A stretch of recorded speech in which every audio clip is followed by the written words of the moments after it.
Blind buying fragrances is a risky move. However, we do it anyway. So today I'm going to share with you some tips on how you can safely blind buy fragrances. If you're interested, then just keep watching.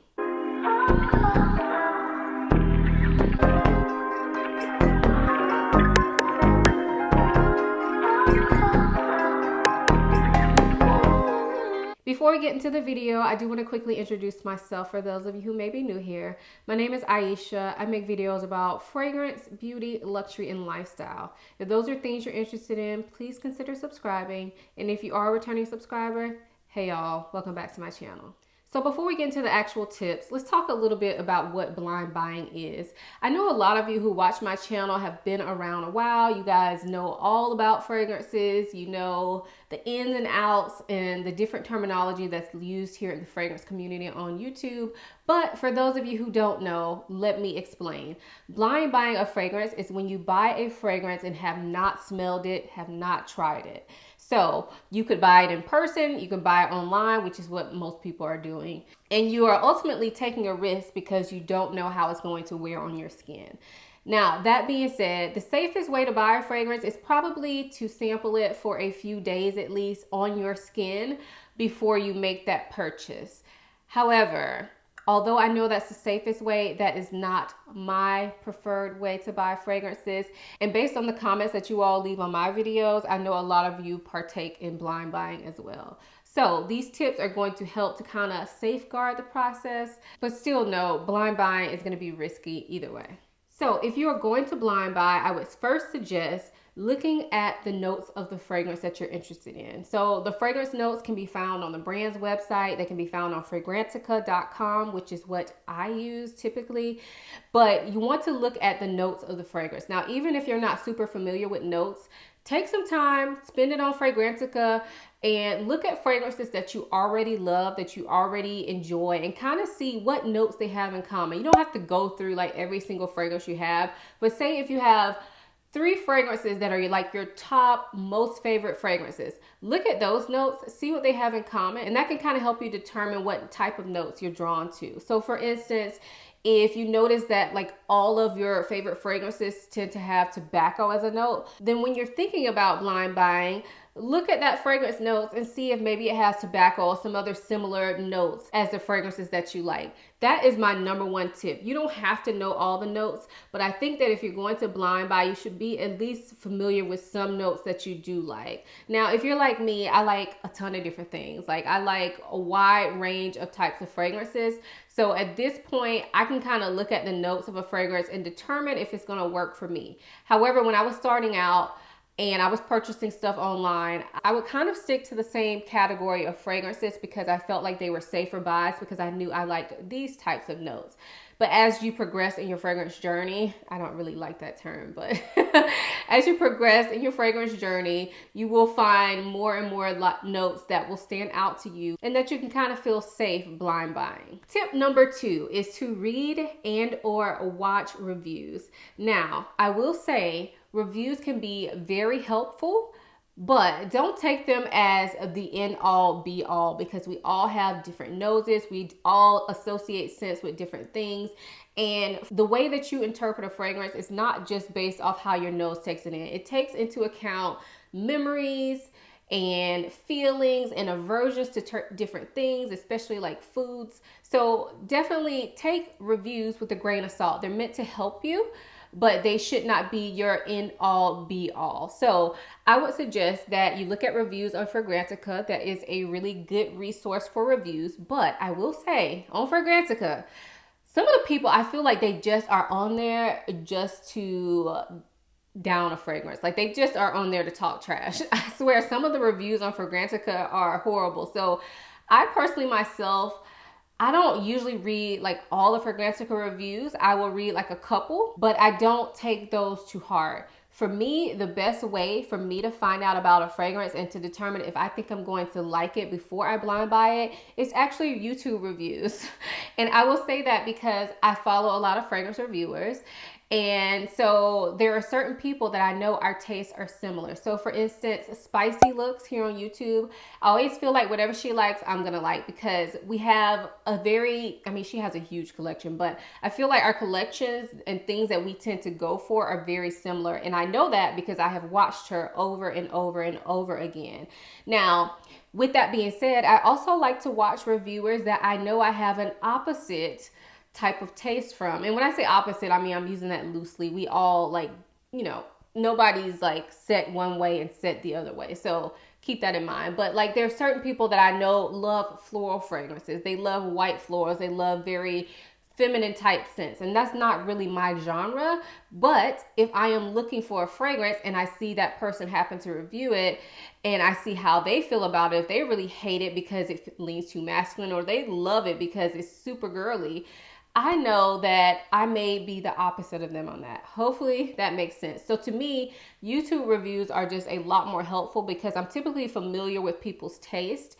And even if I'm not, even if I am searching for a fragrance and I'm gonna come across a person that I have never watched their videos before, or that I haven't watched many, I can listen to their review on it, see what they say about it, and then I can look back through their other videos and see if they've mentioned other fragrances, so I can kind of get an idea of how they judge a fragrance. So I think YouTube reviews have probably been like the most helpful thing when it comes to blind buying, just because I'm getting like a person talking about it. I kind of know some of their taste. Like, there's sometimes when I talk about a fragrance and then another reviewer buys it and I'm thinking, you're not gonna like that. Even though I love it, you know? I think it's funny when that happens, but the more you watch somebody, the more you kind of get a feel for what they like when it comes to fragrance. So I definitely think YouTube reviews are the best way to go when looking for a review. But also, if you find like blog post reviews, Instagram reviews, same thing. I just prefer YouTube, but any of those will work. I would just say be careful with the Fragrantica reviews, because sometimes people put stuff in there that could totally turn you off from a fragrance, like completely turn you off, and you never even give it a try. So definitely take reviews with a grain of salt.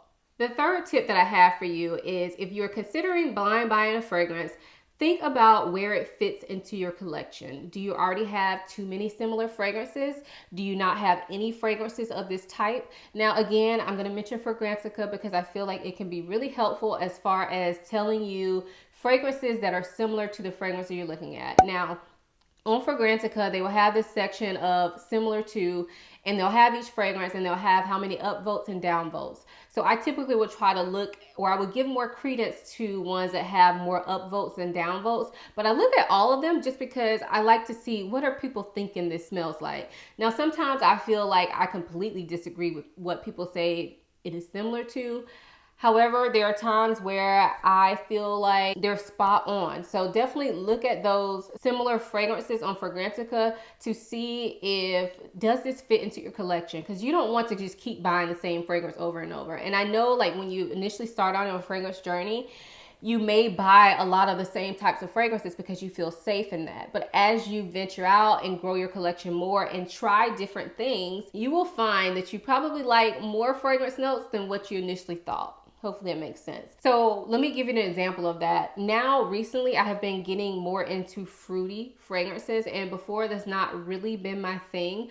I kind of like those deep, dark, heavy scents. I like gourmand scents. I like sweet scents. I like coconutty scents, but fruits have never really been my thing. So now that I'm venturing out and trying more fruity fragrances, I'm using those notes in those similar fragrance section in Fragrantica to determine if this is going to be too similar to the other fruity fragrances that I have in my collection. Hopefully that makes sense. Tip number 4, consider the brand that you are purchasing from. So I say that because I feel like a lot of fragrance houses, all of the fragrances in the brand kind of fit together. Now, some fragrance brands like Montal, Mancera, they have this very signature DNA. And so you can kind of smell that in every single fragrance. Not all fragrance houses are like that, but I feel like the fragrances in a fragrance house are generally quite similar for the most part.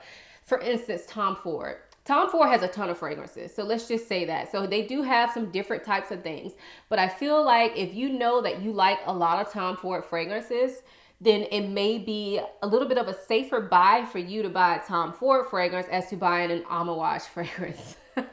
Both of those brands you probably shouldn't blind buy, I'm gonna just be honest. But I'm just gonna say those two brands can be quite complex and can be troublesome for a lot of people. So those were probably not good examples. But let's talk about Dior Privé. So Dior Privé, they are safer scents overall, I think. I mean, not everybody's gonna like every single fragrance in the line, but overall, I think they're very elegant, safer scents.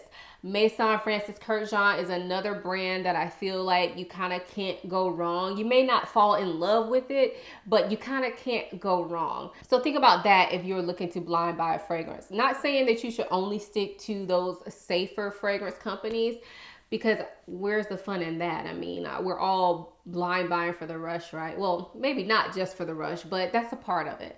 So where's the fun in that? But I will say, if you're going to try a complex brand and you're going to blind buy that, even though you probably shouldn't, think about that brand and if you like any of their fragrances already. Because I can tell you, like, say if you want to blind buy an Amouage, but every single Amouage you've already smelled you hate, then you probably shouldn't blind buy an Amouage. Hopefully that makes sense. And then the last tip that I have to share with you is to consider where you are buying the fragrance from. So we all know blind buying is a gamble, right? But if you buy a fragrance blindly from some place like Sephora or Nordstrom, I don't know about some of the other department stores and how strict they are on returning fragrances, but I will mention Sephora and Nordstrom.